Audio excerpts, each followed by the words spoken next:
படப்பை வண்டலூர் வலஜாபாத் சாலையில் போக்குவரத்து நெரிசல். 2 கிலோமீட்டர் தூரத்திற்கு அணிவகுத்து நிற்கும் வாகனங்கள். பொதுமக்களுக்கு எடுத்துக்காட்டாக இருக்க வேண்டிய அரசு பேருந்து ஓட்டுநர்கள் சாலையின் எதிர்ப்புறமாக அரசு பேருந்தை இயக்கி விதிகளை மீறி செல்லும் அவலம்.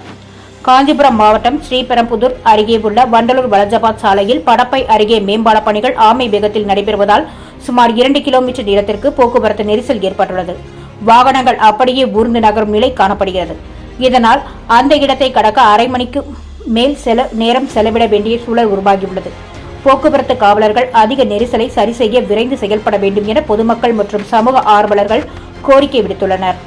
பொதுமக்களுக்கு எடுத்துக்காட்டாக இருக்க வேண்டிய அரசு பேருந்து ஓட்டுநர்கள் சாலையின் எதிர்ப்புறமாக விதிகளை மீறி வேகமாக செல்லும் அவலம் ஏற்பட்டு வருகின்றது. இதனால் விபத்து ஏற்படும் அபாயம் உருவாகியுள்ளது. மேலும் இந்த மேம்பால பணிகளை விரைந்து முடிக்க வேண்டும் எனவும் போக்குவரத்துக்காக சரியான ஏற்பாடுகள் செய்ய வேண்டும் எனவும் பொதுமக்கள் அரசை கோரியுள்ளனர். சான்றோர் குரல் செய்திகளுக்காக ஆகாஷ் பச்சையப்பன், செய்தி வாசிப்பாளர் முத்துலட்சுமி. செய்திகளை உடனுக்குடன் தெரிந்து கொள்ள சான்றோர் குரல் பக்கத்தை